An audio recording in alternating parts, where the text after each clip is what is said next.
যারা আমাকে বলেন যে ভিডিও ভাইরাল হয় না, ভিডিওতে ভিউ আসে না, রিচ আসে না, এঙ্গেজমেন্ট আসে না, ফলোয়ার আসে না, কিছুই আসে না, প্রতিনিয়ত আমাকে এই ধরনের প্রশ্ন করে অনেক মানুষ ফোন দেয়। দেখেন এই যে ফোন এখন কিন্তু চলতে আছে, আমি ফোন রিসিভ করবো, রিসিভ করলে বলবো ভাই আমার একটু পরামর্শ দেন। অনেক দিন যাবত আমি ভিডিও তৈরি করতেছি, ভিডিও ছাড়তেছি, আমার ভিডিওতে ভিউ হইতেছে না, ফলোয়ার বাড়তেছে না, রিচ এঙ্গেজমেন্ট লাল হয়ে যায়। আরে ভাই এগুলো সব কিছুই কিন্তু একটা ন্যাচারাল বিষয়। আপনি আতঙ্কিত হয়ে যাচ্ছেন, আপনি ভয় পেয়ে যাচ্ছেন, আপনি মানে কয়েকদিন পরে পরে হতাশ হয়ে যান। হতাশ হয়ে গেলে চলবে না ভাই, হতাশ হয়ে গেলে আপনি এখান থেকে বেরিয়ে যাবেন। ফেসবুক হচ্ছে এমন একটা জিনিস, আপনাকে নিয়মিত কাজ করতে হবে, ধারাবাহিকভাবে অপেক্ষা করতে হবে। অপেক্ষার ফল জানেন যে সুমিষ্ট হয়।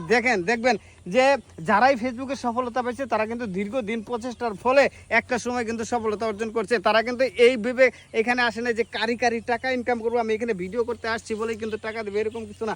আপনাকে নিয়মিত লেগে থাকতে হবে, লেগে থাকবেন, দেখবেন একটা সময় আপনার নসিব চেঞ্জ হয়ে যেতে পারে। যে দেখেন যে 40 লক্ষ টাকা ইনকাম করছে, তিনি এরকম ভেবে কখনোই আসে না যে আমি এখান থেকে লক্ষ লক্ষ টাকা ইনকাম করবো। সে আসছিল তার একটা আবেগের কারণে, সে আসছিল হয়তো বা তার একটা ভালো লাগার কারণে আসছিল, এসে একটা সময় দেখে যে তার অবস্থান পরিবর্তন হয়ে গেছে, 40 লক্ষ টাকা ইনকাম করছে। আপনিও লেগে থাকেন, আপনার মনের ইচ্ছা পূরণ করতে থাকেন, আপনি ভালো কন্টেন্ট দিতে থাকেন, মানুষের অবস্থান বুঝতে শিখুন, মানুষ কি চায়, কি দেখতে চায়। মানুষ তখনই ফেসবুকে আসে বা মোবাইলটা হাতে নেয় যখন দেখে যে তার ভালো লাগতেছে না, ক্লান্তি লাগতেছে, খারাপ লাগতেছে, তখন ভালো কিছু দেখার জন্য আসে।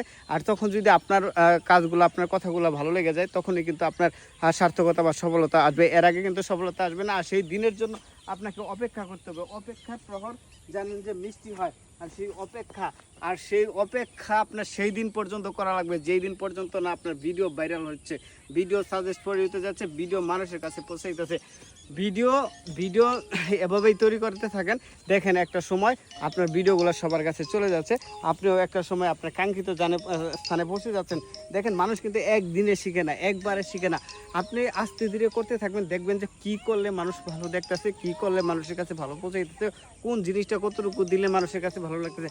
দেখেন রান্না যখন করতে চান, রান্না কিন্তু একদিনে 2 দিনে আপনি বুঝতে পারেন না কতটুকু লবণ, কতটুকু মরিচ, কতটুকু মশলা দিতে হয়, তাহলে একটা তরকারি সুন্দর মতো হয়। এইটা বুঝতেও কিন্তু কয়েকবার সময় লাগে। ঠিক এইরকমই আপনি আস্তে ধীরে করতে থাকেন, ঠিক বুঝে যাবেন যে কখন আপনাকে কতটুকু কি দিতে হবে, কি দিলে মানুষ দেখবে না দেখবে, একটু যেটা এগুলো বুঝে যাবেন। আর এই যে রিচ এঙ্গেজমেন্ট কমে যাওয়া, এটা কোনো ব্যাপার না, লাল হয়ে যাওয়া এটা কোনো ব্যাপার না। লাস্ট 28 দিনে কাউন্ট করা হয়, লাস্ট 28 দিনে আপনার রিচ এঙ্গেজমেন্ট লাল হইতে পারে, আবার সবুজ হতে পারে। এটা একটা স্বাভাবিক প্রক্রিয়া, আর এগুলো কোনো বিষয় না। ফলোয়ার আপনার তখনই বাড়বে যখন আপনার ভিডিও ভাইরাল হবে। আর আরেকটা উপায় আছে ফলোয়ার বাড়ানোর একটা উপায় হচ্ছে আপনার সামনে আসা ভিডিওগুলোতে কমেন্ট করলেই ফলোয়ার পেয়ে যাবেন। আর এই ভিডিওটা এই পর্যন্ত শেষ করতেছি। আসসালামু আলাইকুম।